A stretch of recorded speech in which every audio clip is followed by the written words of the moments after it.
नमस्कार दोस्तों, स्वागत है आपका divine vision Hindi YouTube channel पे। दोस्तों, यूँ तो भारत में अनेकों त्यौहार हैं, लेकिन इन सभी त्योहारों में एक सबसे लोकप्रिय त्यौहार है जिसको हम लोग करवा चौथ बोलते हैं। इस दिन सभी सुहागिन स्त्रियां अपनी पति की लंबी आयु के लिए बिना कुछ खाए पिए भगवान गणेश की उपासना करती हैं, यानी कि निर्जला व्रत रहती हैं।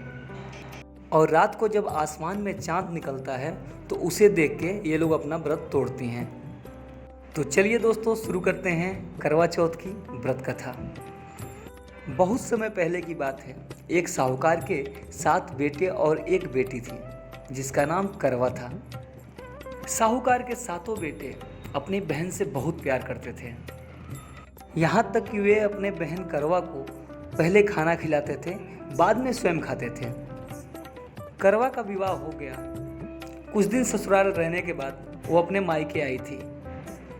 शाम को उसके भाई जब अपना व्यापार व्यवसाय बंद करके घर आए तो देखा उनकी बहन बहुत व्याकुल थी। सभी भाई खाना खाने बैठे और सभी अपने बहन से खाने के लिए आग्रह करने लगे।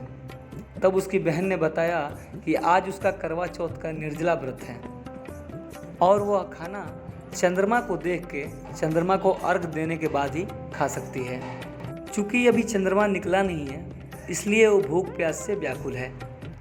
बाकी लोग तो नहीं बोलते हैं, लेकिन जो सबसे छोटा भाई रहता है उसे अपने बहन की दशा देखी नहीं जाती है और वह दूर पीपल की पेड़ पे एक दीपक जला के उसे चलने की ओट में रख देता है। दूर से देखने पे ऐसा लग रहा था जैसे चतुर्थी का चांद निकल रहा है। इसके बाद भाई अपने बहन को आके बताता है कि चांद निकल आया है, तुम उसे अर्घ देके अब भोजन कर सकती हो। बहन खुशी के मारे सीढ़ियों पे चढ़ के चांद को देखती है और चांद को अर्घ देके भोजन करने बैठ जाती है। वो पहला टुकड़ा मुंह में डालती है तो उसे छींक आ जाती है और जब दूसरा टुकड़ा मुंह में डालती है तो उस खाने में से बाल निकल जाता है और तीसरा टुकड़ा जैसे ही मुंह में डालने की कोशिश करती है, वैसे ही उसके ससुराल से उसकी पति की मृत्यु का संदेश आ जाता है। वह पूरी तरह बौखला जाती है और चीखने चिल्लाने लगती है। तभी उसकी भाभी उसे अवगत कराती है कि उसके साथ ऐसा क्यों हुआ। करवा चौथ के गलत तरीके से टूटने के कारण उसकी ये दशा हुई है। देवता उससे नाराज हो गए हैं।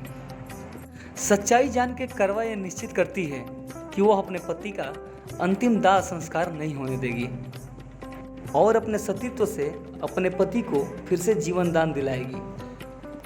वह पूरे 1 साल अपने पति के शव के पास बैठी रहती है और उसकी सेवा करती है और शरीर पे उगने वाली सुई नुमा घास को एकत्रित करती जाती है। 1 साल बाद फिर करवा चौथ आता है और उसकी सभी भाभियाँ करवा चौथ का व्रत रखती हैं। जब भाभियाँ उससे आशीर्वाद लेने आती हैं तो वो अपने प्रत्येक भाभी से यम सुई ले लो, पिय सुई दे दो, मुझे भी अपने जैसा सुहागिन बना दो। वो अपने प्रत्येक भाभी से ये आग्रह करती है, लेकिन उसकी हर एक भाभी अगली भाभी पे टाल के वहाँ से चली जाती हैं। जब उसकी छठी भाभी उसके पास जाती है तो वो उससे भी उसी प्रकार आग्रह करती है। तब उसकी छठी भाभी बताती है कि चूँकि तुम्हारा व्रत छोटे भाई के कारण ही टूटा है, इसलिए तुम्हारे पति को जीवित करने की शक्ति सिर्फ छोटे भाई की औरत में ही है, इसलिए तुम छोटे भाई की बीवी से आग्रह करो। और एक बात ध्यान रहे, जब वो तुम्हारे पास आए तो तुम उसको पकड़ लेना और जब तक तुम्हारे पति को वो जीवित नहीं कर देती है तब तक उसको छोड़ना मत, नहीं तो वो भी चली जाएगी और तुम्हारा पति कभी जीवित नहीं हो पाएगा। ऐसा कह के वो वहाँ से चली जाती है। सबसे अंत में उसकी छोटी भाभी आती है। करवा उससे भी सुहागिन बनने का आग्रह करती है, लेकिन उसकी भाभी टाल मटोल करने लगती है। तब करवा उसे जोर से पकड़ लेती है और अपने सुहाग को जिंदा करने के लिए कहने लगती है। उसकी भाभी उसे नोचने खसोड़ने लगती है, उसको मारने लगती है, लेकिन फिर भी करवा उसका पैर नहीं छोड़ती। अंत में उसकी भाभी भी उसकी तपस्या देख के पसीज जाती है और वो अपनी कानी उंगली को चीर के, यानी कि छोटी उंगली को चीर के अमृत करवा के पति के मुंह में डाल देती है। करवा का पति श्री गणेश कहते हुए उठ के बैठ जाता है। इस तरह प्रभु की कृपा से और उसकी छोटी भाभी के माध्यम से उसका पति फिर से जीवित हो जाता है।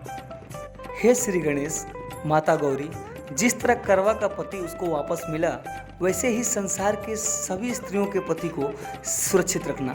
जिस प्रकार करवा को आपसे सुहागिन होने का वरदान मिला है, उसी प्रकार संसार की सभी स्त्रियों को आप सुहागिन बनाए रखें।